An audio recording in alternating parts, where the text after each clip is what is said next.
The stars had stopped answering 3 years ago. Elder Naveen stood in the communications center of Station Hope, watching the screens flicker with static. Around him, younger Meridians worked frantically at their consoles, trying every frequency they knew, trying to reach anyone who might listen, trying to find someone who cared. Outside the windows, their home world burned. Orange flames licked across the surface of Meridian Prime, visible even from orbit. The Calrish Dominion had been methodical in their destruction. First the military installations, though the Meridians had barely any, then the government centers, then the cities. Now they were burning the forests, the farms, anything that could support life, Elder. We're receiving another response from the Galactic Council, said Mira, a communications officer whose hands shook as she worked. Naveen closed his eyes. He already knew what it would say. The same thing every response had said for 3 years. Read it, Mira's voice cracked. The Council acknowledges the Meridian Coalition's petition for intervention. However, due to the complex political nature of the Calrish territorial dispute and the need for extensive deliberation, the Council has tabled this matter for future discussion. The Council reminds all parties that rushed military action often leads to greater galactic instability. Someone in the back of the room threw a datapad against the wall. Naveen didn't turn to see who. He understood the rage, the hopelessness. The Meridian Coalition had been 7 species once, united by their love of art and philosophy and peace. They had chosen to spend their resources on museums instead of warships, on universities instead of weapons factories, on hospitals instead of military academies. The Calrish had seen weakness. They had attacked, and the galaxy had watched. How many ships do they have in orbit now? Naveen asked quietly. 47 capital ships, Elder. Hundreds of support vessels. They're preparing for the final landing. Mira wiped her eyes. They'll be here within hours. Station Hope is the last Meridian facility still functioning. Naveen looked around the communications center. 63 Meridians remained on the station. Below on the planet, maybe a few thousand more, hid in bunkers and caves. Out of a coalition that had once numbered in the billions across 7 worlds. The Calrish had been efficient. Keep broadcasting, Navin said. On all frequencies, tell anyone listening what happened here. Tell them the Meridian Coalition chose peace, and the galaxy let us die for it. Elder, no one is listening. No one has listened for 3 years. Then we'll die making noise instead of silence. In the refugee section of the station, Sella sat with her younger brother, Tomas. He was only 12 cycles old, too young to remember when their world had been beautiful. When their mother had taught philosophy at the Grand University, when their father had composed music that made audiences weep with joy, now their parents were ash. Along with the university and the concert halls and everything else, the Meridians had built over 3,000 years of civilization. Do you think anyone will come? Tomas asked. His voice was small, tired. He had stopped crying weeks ago. They all had. Celis wanted to lie, wanted to give her brother hope in these final hours. But she was so tired of lies. No one is coming. The galaxy decided, we don't matter. Why? Because we can't fight back. Because we're not useful. Because saving us would be too expensive, too difficult, too politically complicated. Celis pulled her brother close. Because the powerful species of the galaxy learned long ago that looking away is easier than doing the right thing. Ow. On the main screen in the refugee area, they could see the Calrish fleet. Massive dreadnoughts that looked like floating cities. Destroyers bristling with weapons. Transport ships that would carry Calrish soldiers down to hunt the last survivors. The fleet hung in space like a promise of death. Tomas pressed his face against Celis's shoulder. I'm scared. Me too. In the command center, alarms suddenly screamed. Naveen rushed to the sensor station where 3 officers stared at their screens with confused expressions. What is it? Elder, the Calrish fleet is breaking formation. There. They're scrambling. Moving into defensive positions. Defensive? Against what? We have no weapons. Not against us. Against them. The officer pointed at the screen with a shaking finger. The sensors showed new contacts. Ships emerging from faster-than-light travel at the edge of the system. Not a few ships, not a dozen. Hundreds. The sensor computers struggled to count them all. 437 contacts. 453. 492. The numbers kept climbing. What species are they? Who came? Navin felt his heart hammering. After 3 years of silence, after all hope had died, someone had actually come. The officer ran the ship's signatures through the database. When the results appeared, his face went pale. Elder, these are Terran vessels. This is Earth's Reaper fleet. The room went silent. Even the alarms seemed to fade. Every species in the galaxy knew about Earth. Every species told stories about humans. They were the species that had evolved on a death world. The species that had survived ice ages and plagues and had nearly destroyed themselves a dozen times before reaching the stars. The species that had fought the Xerxian incursion and had won through sheer brutal determination. Other species feared their weapons. But what they really feared was the humans themselves. Their refusal to quit. Their absolute inability to accept defeat. Their strange, dangerous compassion that made them fight for others even when it cost them everything. The Reaper fleet was their ultimate expression of that nature. Ships designed for one purpose: to end threats so completely that no one would ever forget the lesson. They actually came, Myra whispered. Humans came for us. On every screen in the station, on every functional display still working on the planet below, the same message appeared. It was short, direct, broadcast on all frequencies in every known language. But it was the tone that made Celis feel something she thought had died forever. It made her feel hope. The message said, Meridian Coalition. This is Admiral Jang of the Terran Confederation ship Harbinger. Commanding the Reaper fleet, we received your calls. Every single one. We heard you. Hold on. We're here now. The Calrish flagship. Warlord Threxus stared at the human fleet with contempt. He had fought 100 battles, conquered 20 worlds. His fleet outnumbered these newcomers. His ships were larger. His weapons had never failed him.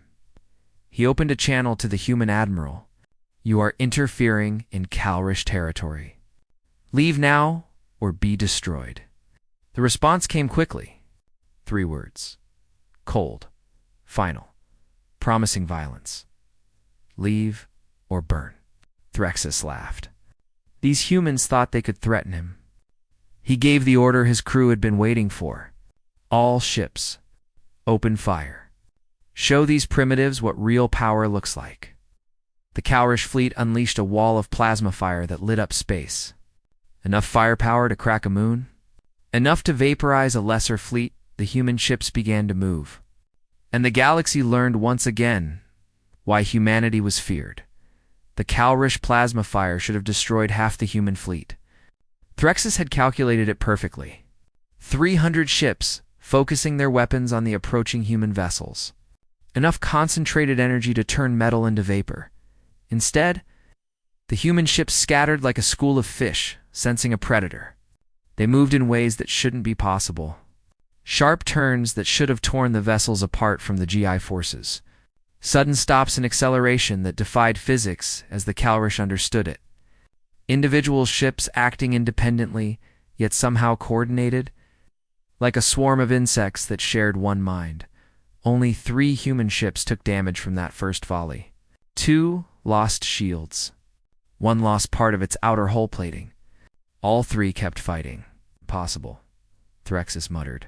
No fleet moves like that. The coordination required. Sir, they're returning fire, his weapons officer reported. And Threxus heard something new in the officer's voice. Fear.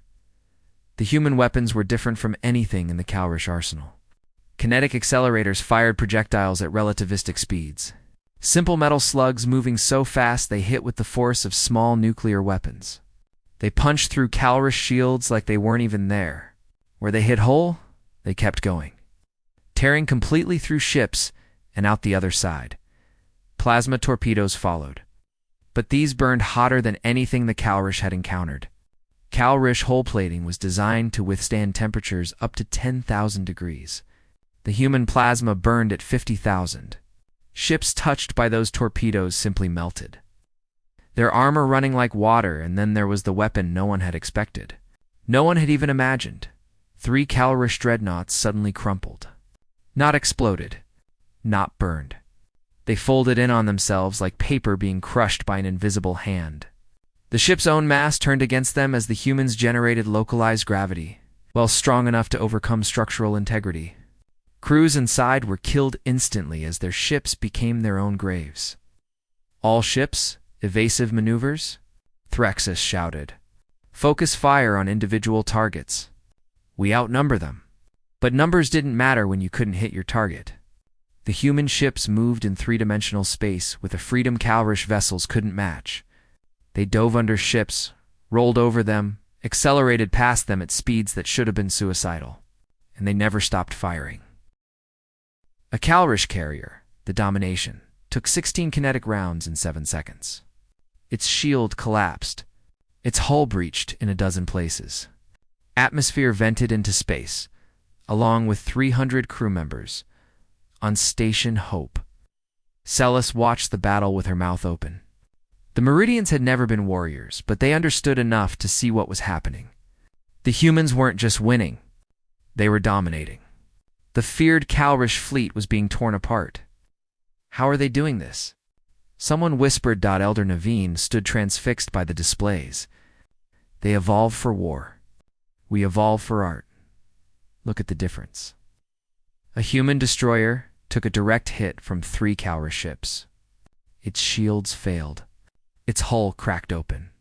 Atmosphere streamed out. By all logic, the ship should have retreated, should have tried to save itself.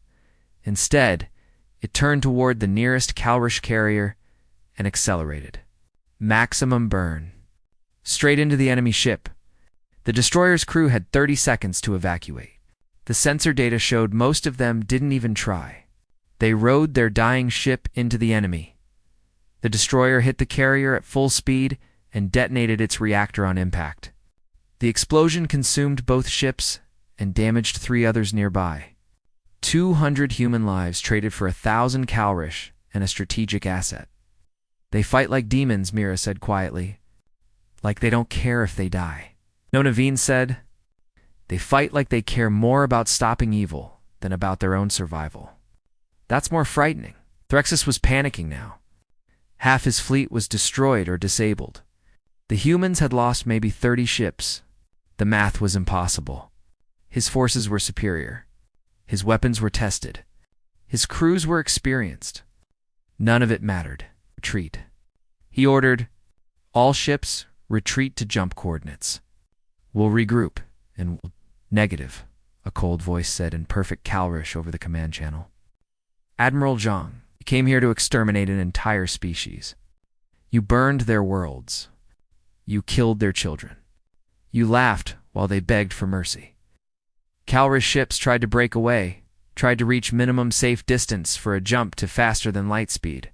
Human vessels pursued like wolves chasing prey. They were faster, more maneuverable, and they were angry. This is a military conflict, Threxus shouted. We have the right to retreat. The rules of engagement came to exterminate, Zhang repeated. We came to teach. You don't get to walk away from class. What followed wasn't a battle. It was an execution. Human ships systematically destroyed every Calrish vessel that couldn't escape in time. They didn't just disable them. They made sure each ship was broken beyond repair, its reactor dead, its weapons melted slag. They left the crew in life pods, floating in space, forced to watch. 11 minutes after it had begun, the battle was over. The Calrish fleet existed only as wreckage and survivors in emergency pods. The human fleet remained in perfect formation, barely damaged, hanging in orbit above Meridian Prime, like guardian angels carved from metal and violence. Threxus floated in his personal escape pod. Watching the debris of his flagship drift past, his career was over, his reputation destroyed. The Calrish Dominion's image of invincibility was shattered. and it had taken the humans only 11 minutes. A human ship pulled alongside his pod. Through the viewport, he could see armored figures looking at him. One of them, a female with short dark hair and cold eyes, stared at him with an expression that made his blood freeze. Not hatred. Something worse. Disappointment. Like he was an animal that had misbehaved and needed to be punished. The human ship broadcast a message to all the life pods. You will be recovered and returned to your territory unharmed. You will tell your leaders what happened here. Tell them Earth has extended protection to the Meridian Coalition. Tell them any further attacks will be considered acts of war against humanity. Another voice, younger, angrier, cut in. Tell them we're watching. Tell them we don't forgive. On Station Hope, celebration erupted. Meridians who hadn't smiled in years were crying, laughing, hugging each other. They had witnessed the impossible. Someone had come. Someone had cared. Someone had fought for them. Celis held Tomas tight, feeling his small body shake with sobs of relief. They saved us, he kept saying. The humans saved us. But Celis watched the human fleet in orbit and felt something more complex than simple gratitude. She felt awe. The ships hung there like sleeping predators, graceful and terrifying. Humanity had come to help them, yes. But they had also shown the galaxy what they were capable of. What they would do to those who harmed the helpless. The humans had been kind to the Meridians. They had been savage to the Calrish. And somehow, Celis suspected, those were two sides of the same nature. Humanity's compassion and humanity's violence came from the same source. The same refusal to accept injustice, the same unwillingness to look away from evil, request permission to land humanitarian forces. Admiral Zhang's voice came through the station speakers. We have medical supplies, food, engineering equipment. If you'll allow us, we'd like to help rebuild. Elder? Naveen's voice shook as he responded. Permission granted, Admiral. Thank you. Thank you for hearing us. For coming. We heard every call, Zhang said quietly. Every single transmission you sent. We just needed time to get here. I'm sorry we couldn't come sooner. Across the galaxy, on 1,000 worlds, the sensor records of the battle began to spread. Species that had ignored the Meridian pleas now watched in shock as humanity demonstrated what they had become. What they were willing to do, the age of looking away had ended. Earth had arrived, and they had brought their violence with them, wrapped in purpose and aimed at those who preyed on the weak. The first human to set foot on Meridian, Prime, was Captain Maria Santos of the 3rd Marine Battalion. She stepped out of the landing craft wearing full combat armor that made her look like a walking tank. Behind her, 50 more Marines emerged, carrying weapons that could level buildings. The Meridians, who had gathered to meet them, took several steps back. These were their saviors, yes. But they looked like nightmares. 2 meters tall in their armor. Weapons integrated into their suits. Helmets that hid their faces behind reflective visors. They moved with a predator's grace despite the heavy equipment. Elder Navin forced himself to step forward. His legs shook. He was ashamed of his fear, but he couldn't stop it. These beings had destroyed a fleet in minutes. What could they do to individuals?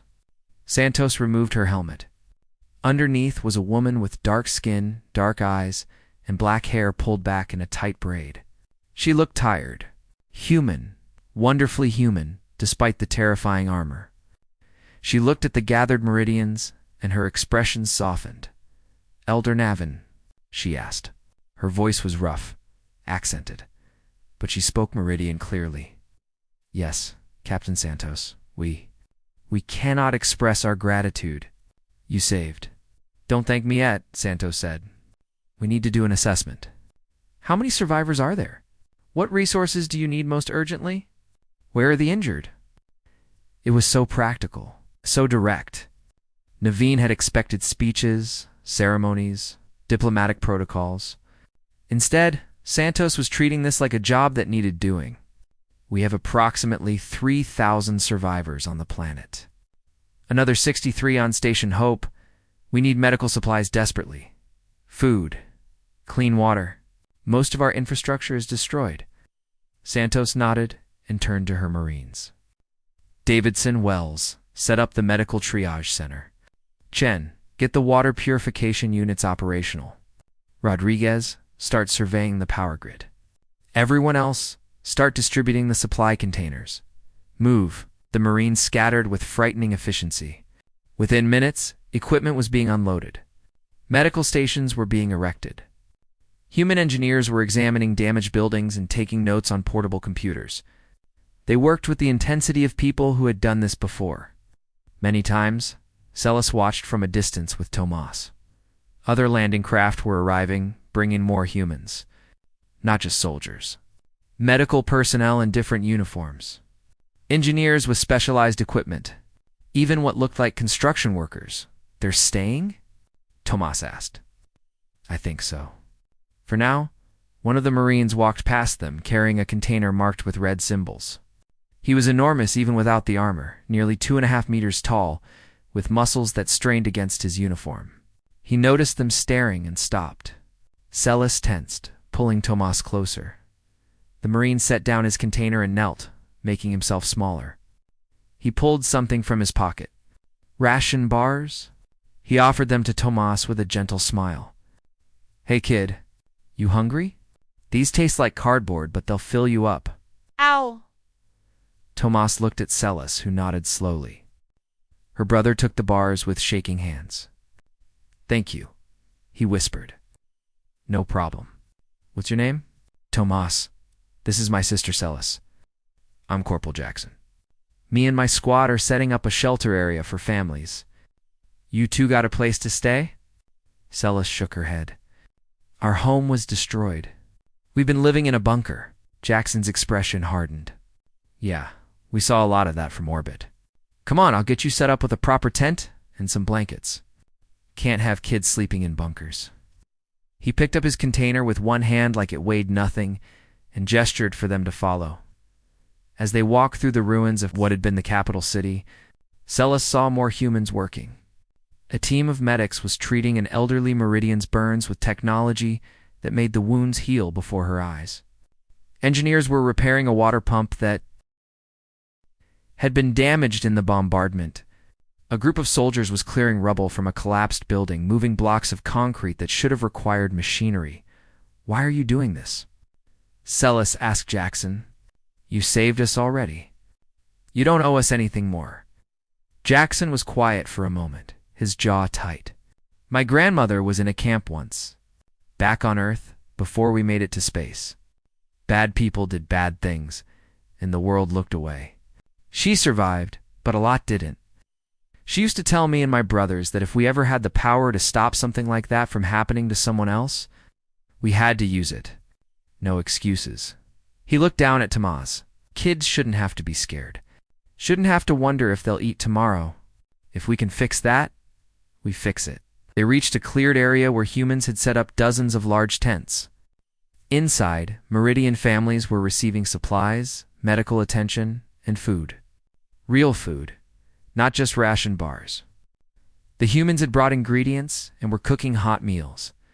Jackson led them to an empty tent. It had bedrolls, blankets, a small heater, and storage for supplies. Luxuries the Meridians hadn't seen in years. Home sweet home. It's not much, but it's warm and dry. Mess tent is the big one in the center. 3 meals a day. Medical tent is the one with the red cross. You need anything, you find a Marine or come to the command center. Tomas immediately went to the bedroll and lay down on something soft for the first time in months. His eyes filled with tears. It's so soft. Jackson's expression did something complicated. He looked away quickly, clearing his throat. Yeah, well, you rest up, kid. You're safe now. He turned to leave. Corporal Jackson, Celis said. He turned back. Are all humans like you? Like me, how? Kind, even though you're so scary. Jackson smiled sadly. We look like we're built for war, because we are. Earth made us hard. But hard doesn't mean cruel. My grandmother also taught me that the strongest people are the ones who protect the weak, not the ones who prey on them. He nodded to them both. Get some rest. Tomorrow, we start rebuilding for real. That night, Santos found a team of her Marines in one of the ruined buildings. Sergeant Jackson and 5 others. They were standing around something, and their body language was wrong. Tense. Angry. She approached quickly. "What is it?" Jackson turned. His face was stone. "Evidence, Captain. Calrish war crimes. They didn't just bombard from orbit. They landed troops. Systematic executions. Civilians. Children. We found the bodies." Santos looked at what they had found. Mass graves hastily covered, cultural artifacts deliberately destroyed, libraries burned, schools demolished. The Calrish hadn't just conquered. They had tried to erase an entire civilization. She watched Jackson's hands clench into fists, watched the others struggle with their rage. These were her people. Good people who had signed up to protect others, and they had found evidence of the kind of evil that made humans dangerous. "By the book," she said quietly, but firmly. "We document everything. We send it to command. We let the diplomats and lawyers handle it. We do not take revenge." "Captain." Jackson's voice was strained. "I know. I saw it too. I want to go back up to those life pods in space, every single Calrish survivor. But we don't do that. You know why?" She looked at each of them. "Because the difference between us and them is that we can be angry and still choose to do the right thing. They gave in to their worst impulses. We don't. Ever." "What if the diplomats don't do anything?" one of the Marines asked. "What if the galaxy decides this isn't worth pursuing?" Santos' smile was cold. "Then we remind them that Earth doesn't need permission to enforce basic morality. But we do it the right way. Through channels, with evidence, we give civilization a chance to work before we go around it." The Marines nodded slowly, their anger still visible but contained, controlled. They would follow orders. They would do things properly. But Santos knew they wouldn't forget. None of them would. The galaxy had looked away from genocide. Humanity, whoa. As she walked back to the command center, Santos looked up at the stars. Somewhere up there, the Calrish Dominion was receiving reports about what had happened here, about the fleet they had lost, about the humans who had intervened. The galaxy was about to learn a difficult lesson. Earth had tried isolation. They had tried diplomacy. They had tried staying neutral in others' conflicts. But humans had a breaking point. And that breaking point was watching innocent people die while having the power to stop it. The Reaper fleet remained in orbit. A promise and a threat. Help had arrived, and it wasn't leaving until the job was done. The Galactic Council Chamber was the most beautiful building on Unity Station. Representatives from 47 species met here to debate policy, resolve disputes, and maintain the fragile peace that held civilization together. The chamber was designed to inspire cooperation. Holographic displays showed the wonders each species had achieved. The architecture blended elements from a dozen worlds. Everything about it whispered that here, reason and diplomacy ruled today. That chamber felt like a courtroom. The Calrish delegation had demanded an emergency session. Warlord Threxus, recovered from his escape pod and furious beyond measure, stood at the primary podium. His scales were dark with rage. His voice carried across the chamber with the authority of a species that had never known defeat before. Humans, the Terran Confederation, has committed an act of unprovoked military aggression against the Calrish Dominion. They destroyed a fleet engaged in legitimate territorial operations. They have threatened our sovereignty. They have. They saved my people from extermination. Elder Naveen's voice cut across the chamber. The old Meridian stood at a secondary podium, his body still showing signs of malnutrition despite 2 weeks of human care. While this council debated and delayed and looked for excuses not to act, the Meridian situation was complex. Ambassador Vilux of the Centauri Alliance said carefully. There were political considerations, economic factors. You couldn't simply do the right thing. Admiral Jung's voice was soft, but every representative in the chamber heard it clearly. She stood at the human podium wearing her dress uniform, medals gleaming. Behind her, Ambassador Chen and 3 other human representatives waited with expressions of carefully controlled anger. Zhang activated her. Holographic display. The Meridian Coalition sent 4,732 requests for aid to this council over 3 years. The first was sent when the Kalrish began their invasion. The last was sent 3 hours before we arrived. The display showed transmission logs, each one time-stamped. Each one marked with council receipt confirmation. Each request was received, logged, and ignored. Zhang's voice remained calm, professional. But perhaps ignored is too kind. Let me show you what the council actually did. The display changed.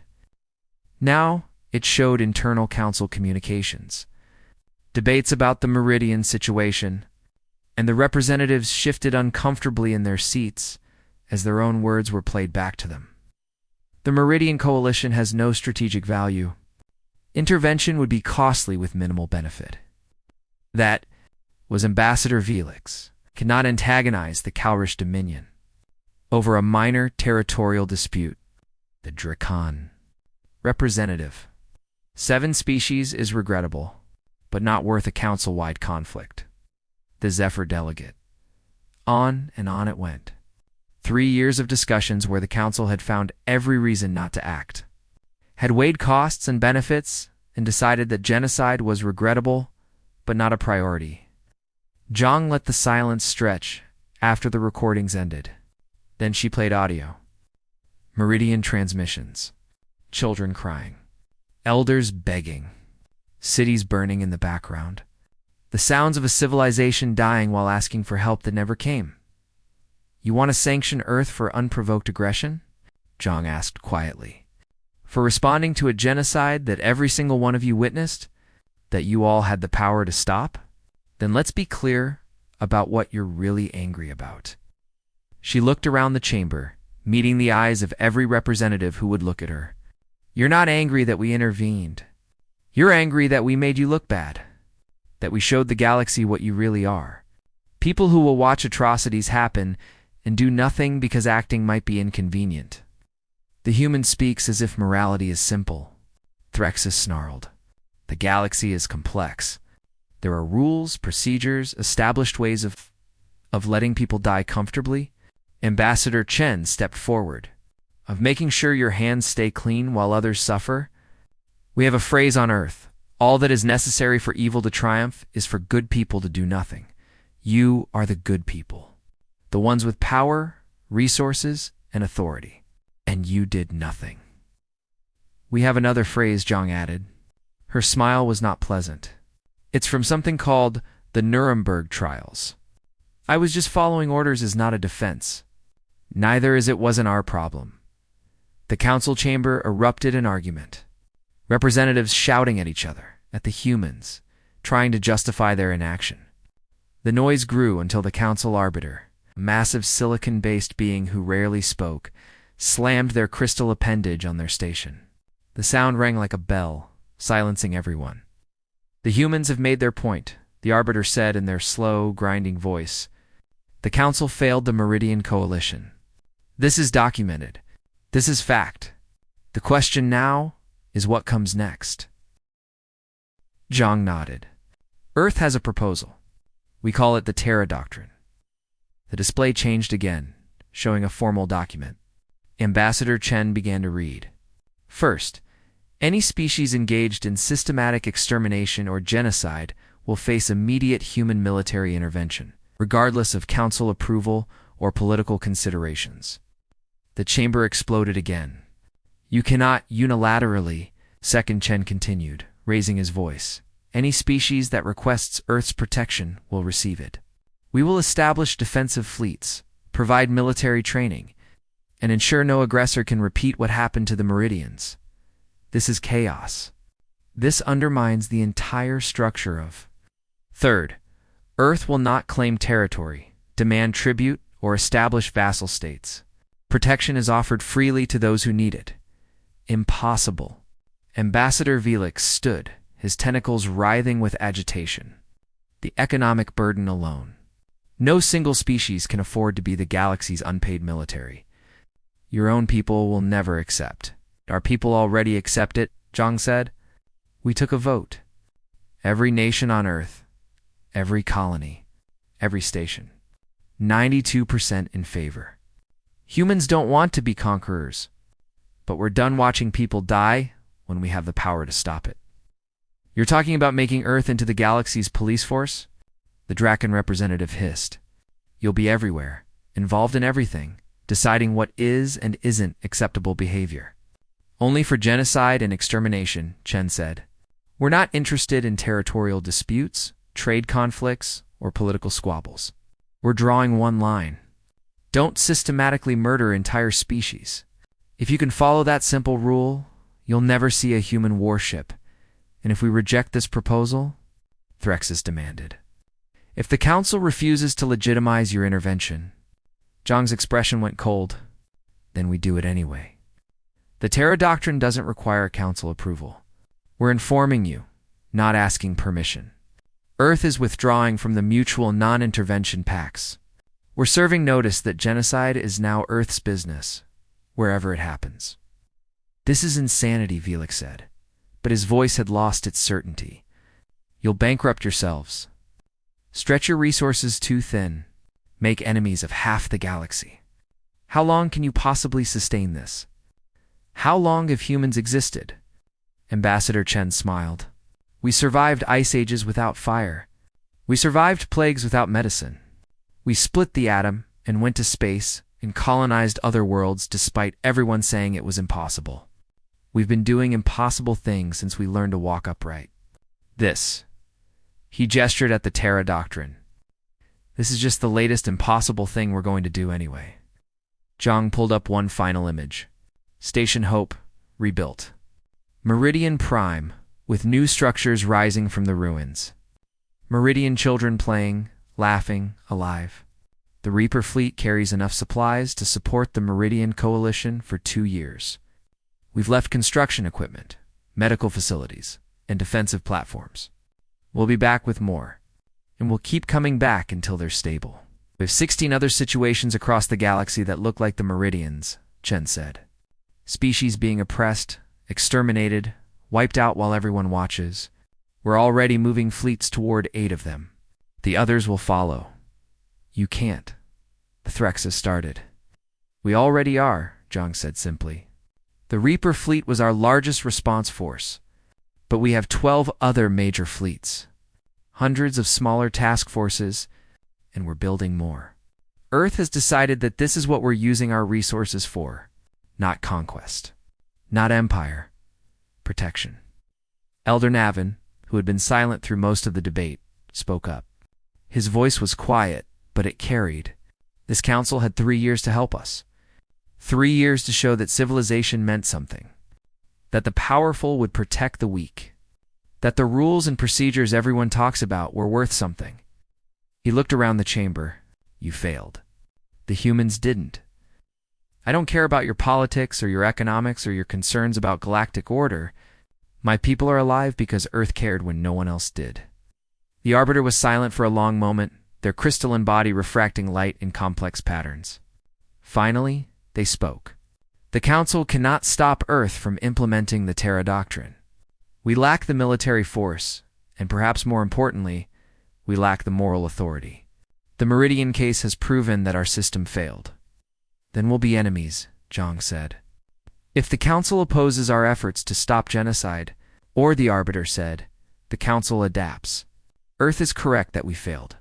Perhaps it is time to consider why we failed, and whether the status quo is worth defending. Zhang nodded slowly. We're not trying to replace the Council. We're trying to fill a gap the Council won't fill. If you want to join us, if you want to help, we welcome it.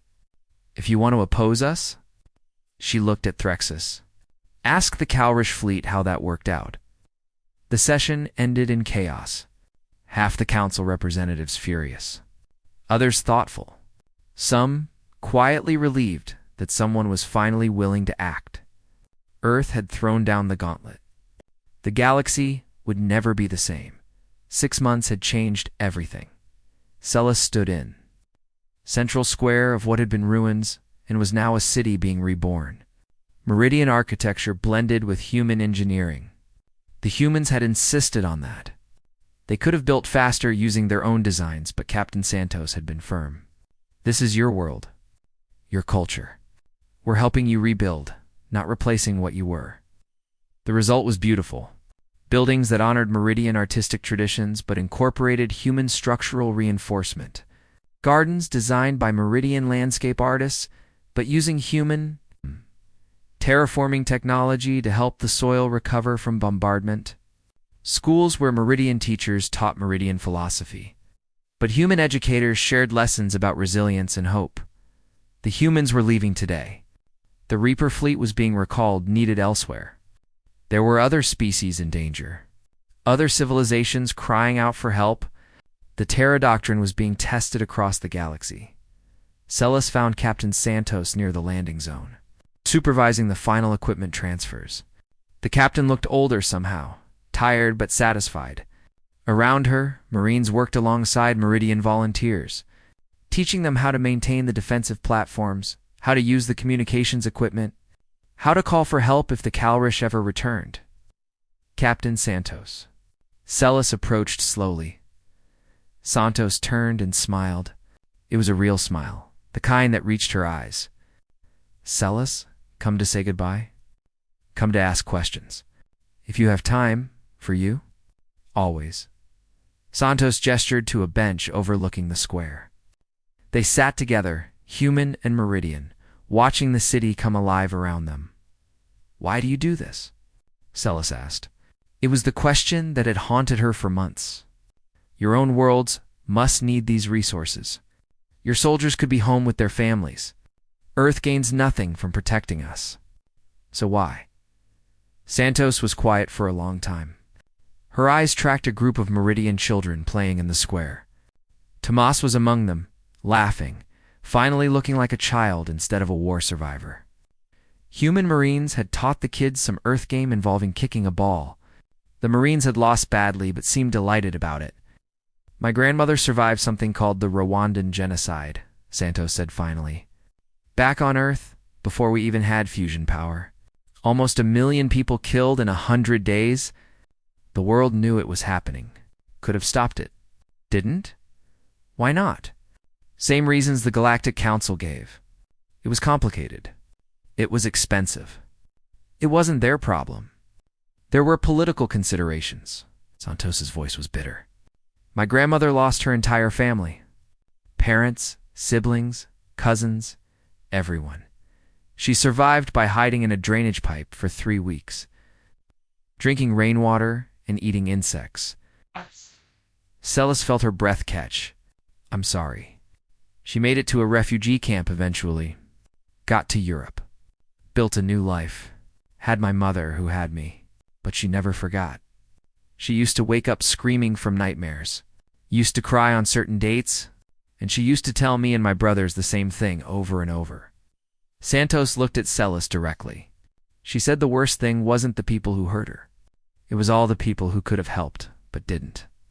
Who looked away because it was easier. Who decided her life wasn't worth the inconvenience. So you help because of her? I help because I understand what it's like to be helpless. To beg for someone to care. And I have power now. Ships, weapons, resources. If I have the power to stop what happened to my grandmother and I don't use it, then what's the point of power? Santos gestured at the city. This costs Earth resources, yes. But we're humans. We'll make more. We always do. Resources are renewable. Dead civilizations aren't. But you could die doing this. Your Marines risk their lives for strangers. You all die eventually. Might as well make it mean something. Santos smiled sadly. Besides, we're not as selfless as you think. We're doing this for ourselves, too. Humans need purpose. Need to believe we're more than just another species taking up space.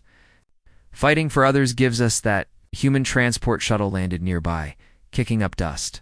More equipment being offloaded. Medical supplies that would last the Meridians another year. Educational materials.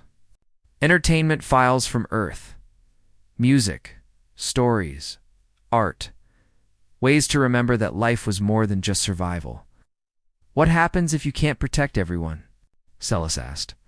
What if Earth stretches too thin? What if you fail? Then we fail trying. That's still better than not trying at all. Santos stood, offering her hand to help Celis up. We're not gods. We can't save everyone.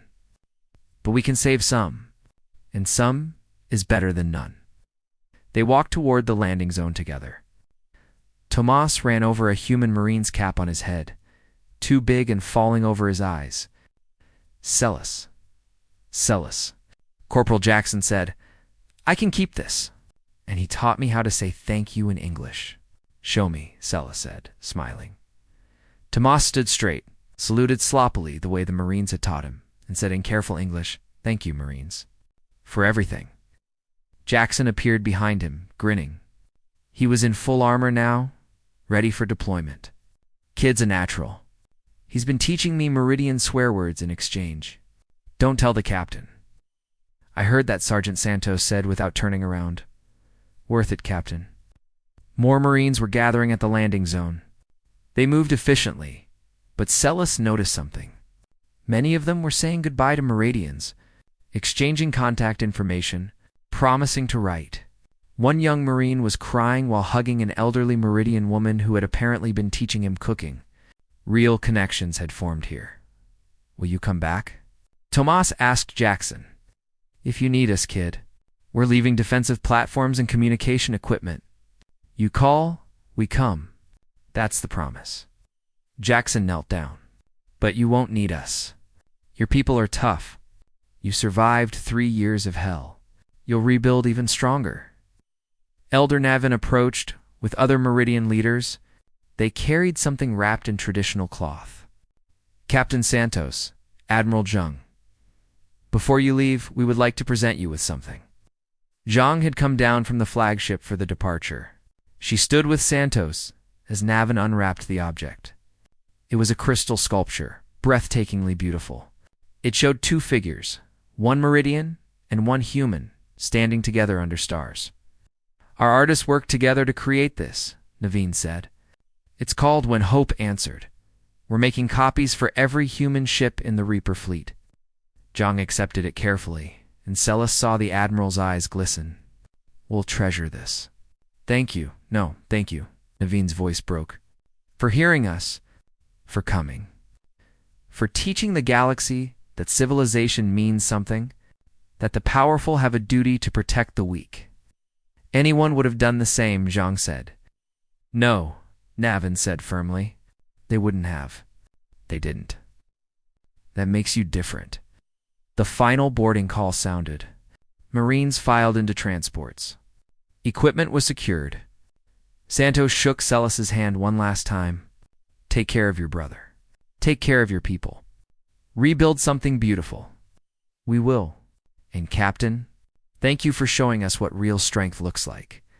Santos smiled. Strength isn't about how much damage you can do. It's about what you choose to do with your power. Remember that. As the transports lifted off one by one, the Reaper fleet broke orbit slowly, majestically. Thousands of Meridians watched from the ground, waving, crying, grateful. The massive human ships climbed toward the stars, leaving behind a world healing, a people surviving. A promise kept. On the flagship Harbinger, Admiral Zhang stood on the bridge and looked at the crystal sculpture. Commander Williams approached with a datapad. Admiral, we're receiving requests from 16 species. They've heard about the Meridians. They want Earth's protection. How many can we respond to immediately? With our current fleet disposition? 4, maybe 5? Zhang was silent for a moment. Then she nodded. Then we start with 4. Route the closest crisis to the fleet. We move out immediately, Admiral. Some of the crew need rest. We've been deployed for 8 months, I know. But people are dying while we rest. We'll rotate crews at the next starbase. Right now, we have work to do. Across the galaxy, the message was spreading. Not through official channels or diplomatic communications. Through survivors. Through witnesses. Through species who had seen what humanity would do. What they would risk. What they would sacrifice. The Calrish Dominion had lost 3 more border conflicts to human intervention. They'd stopped their expansion completely, their military humiliated and demoralized. Other aggressive empires were reconsidering their plans. Meanwhile, smaller species were finding hope, finding their voices. Some were even beginning to build their own defensive forces inspired by the humans. The galaxy was changing. On Earth, families watched news reports of the Reaper fleet's deployments. They saw their sons and daughters, their partners and parents, fighting battles that earned no territory and generated no profit. Public opinion remained overwhelmingly supportive. Humanity had found its purpose among the stars. It wasn't conquest. It wasn't trade. It wasn't even exploration. It was protection. It was justice. It was the simple, dangerous idea that the strong had a duty to protect the weak. Celis stood in Central Square as the human ships became stars and vanished into faster-than-light travel. Tomas was beside her, still wearing Jackson's cap. Around them, Meridian Prime buzzed with life. Construction, learning, healing, living. "Do you think they'll be okay?" Tomas asked. "The humans. They're going into danger again. They'll be okay," Celis said. "They're humans. They do impossible things. Will we see them again? Maybe, but even if we don't, we'll remember. We'll teach our children about the day humanity heard our cry and came when no one else would. We'll tell them that once, when our civilization was dying, Earth sent their warriors not to conquer us, but to save us." She looked up at the stars where the Reaper fleet had vanished. Somewhere out there, other species were crying for help. Other civilizations were facing extinction. Other people were losing hope, and somewhere out there, humans were coming, carrying weapons and medicine. Violence and compassion. Death for those who preyed on the helpless. Hope for those who had none left. The galaxy had believed no one would come, that the powerful would always look away, that the Council's rules and procedures mattered more than lives. Earth had proven them wrong, and the legend of humanity was just beginning. In the years that would follow, species across the galaxy would tell stories about the warriors who came when called, about the fleet that appeared when all hope was lost, about the humans who decided that evil only won when good people did nothing. They would call them saviors, heroes, the galaxy's guardians. The humans would call it something simpler. They would call it doing the right thing, and they would keep doing it no matter the cost, because that was what humans did. That was who they were. The age of looking away had ended. The age of humanity had begun.